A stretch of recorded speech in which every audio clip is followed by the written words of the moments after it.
All right, sorry about that. Anyways, getting back to this. So, you raise the price to $85 from $65. You put it in a fake leather bag. And to top it off, these aren't new bottles. I bought a re-release. This is not a new bottle. They did not produce new ones. They resold old ones that they got somewhere. I don't know if they were returns that have been, just sitting. I was able to pry out this gold thing, the star.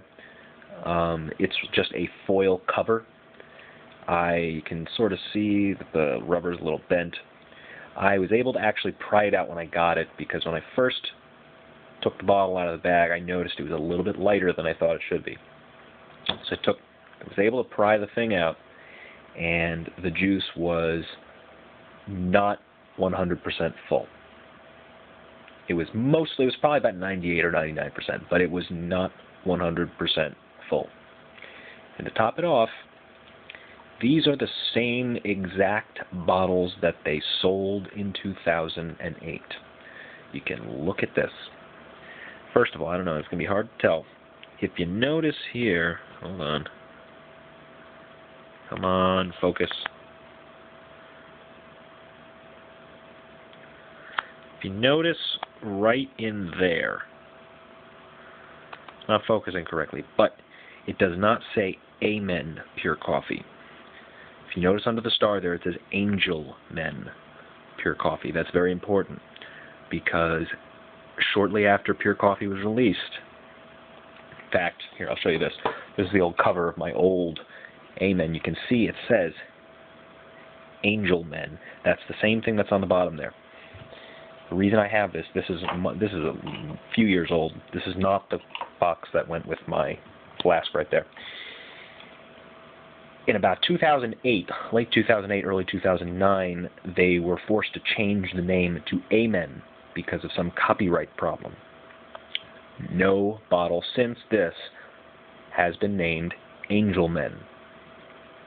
Therefore, if they were to have made new bottles in 2011, it would have said Amen Pure Coffee, not Angel Men. In fact, when it was on the website, it said Amen Pure Coffee. And top it off, if you take that number there, I'll read it off for you. The serial number is 709197. If you go to checkcosmetic.net and put that in for the Clarins brand, because Clarins is the U.S. distributor for Thierry Mugler, if you put that in there, the production date is from 2007. This bottle that they sold new is 4 years old when they resold it. Technically, these bottles are only supposed to have a 36-month life. That's mostly false. If you store them correctly, they can last forever. But on the bottom of most boxes, this is the pure malt box. If you look, where am I going to find it? Is it on here? No. On some of these, let me see if I can find one. You'll notice if you look at the bottom of some of your boxes, there will be a little thing that says like 36 on it, and it has a little thing that looks like a cap is being taken off.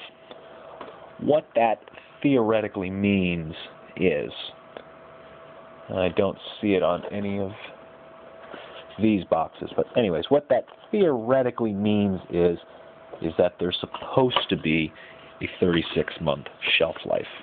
Now again, that's not necessarily true. If you store it correctly, you shouldn't have any problems. No light. Don't store it in light. And don't store it in hot temperatures.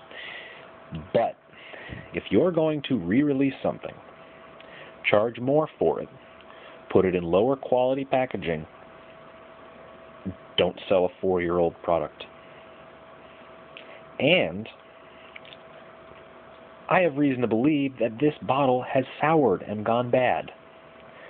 Ever since I've gotten it, I used to have a small sample of pure coffee. And when I got this, something didn't smell right. it was just a little off. I didn't think anything of it, but there's something sour in here when I spray it on. It's not right. I don't know that I got a bad bottle, but I have good reason to believe that I got a bad bottle. So, Mugler, if you're watching this, I appreciate you doing this for people so that they can get their hands on a bottle, but you raise the price on an inferior product. You charged me $20 more than the original price, gave me a 4-year-old bottle, and there's a pretty good chance that it's not good. It's bad business. Make the juice again. I understand you want it to stay limited edition. That's fine. Make it again. Do it right. That's my 2 cents on that. Now, the best from the line. Whew. Get over that for a second. All right, the best from the line. Now, everybody has their favorites. There's been a lot of hype for a lot of these bottles. Pure malt, pure van, even pure coffee, the original. But really, there's one here that is, everything considered, head and shoulders above all the rest. It is the best that they've put out. There's really, despite all the hypes, everything, there's really only one here. What will it be? What will it be? What will it be? No, the original. The original is still the best. This juice was groundbreaking when it came out. It still is. I know a lot of people don't like the tar note. A lot of people don't like the abrasiveness of it. But this is top quality juice. It is great.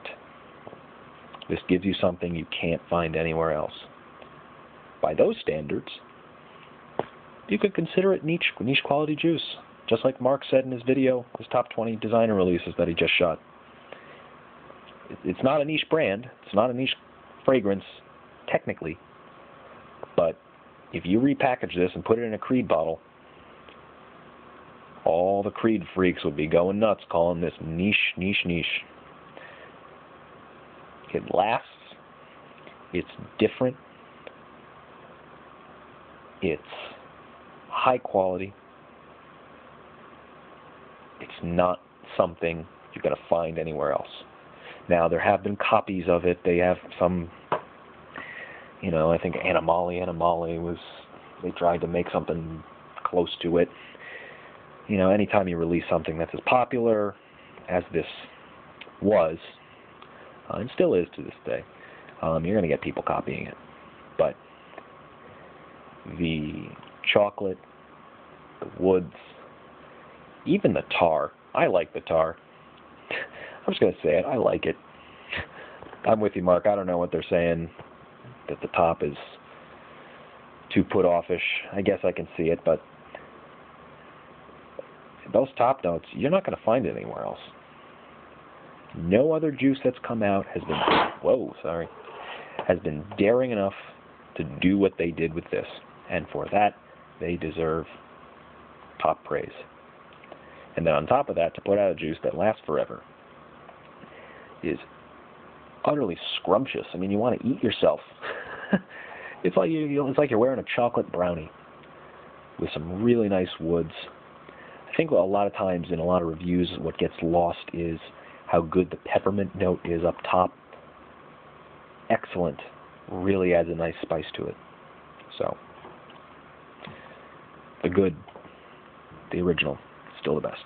It's not to say Pure Malt and Pure Havana aren't top quality. They are, but that's the best. Now, I said I would get to this. They are coming out with a new one, Pure Shot. It's in a white flask with a blue star. I'm sure you saw Mark's video on it. You might have seen some of the pictures that have come out about it. Note breakdowns. My quick thoughts.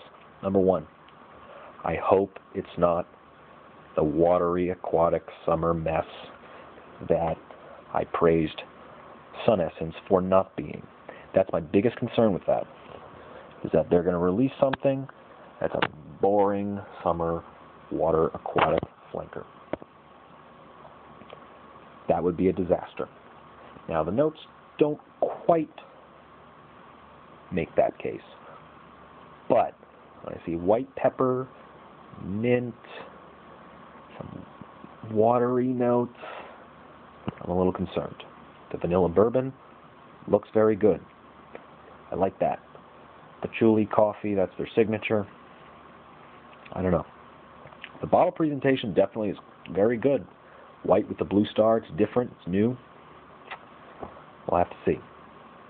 Hopefully we can get our hands on some samples before we would get a chance to have to pay for it. Hopefully you don't up the price to $100,000. Don't put it at 90, Mugler. Don't do it. It's not good. Not a good idea.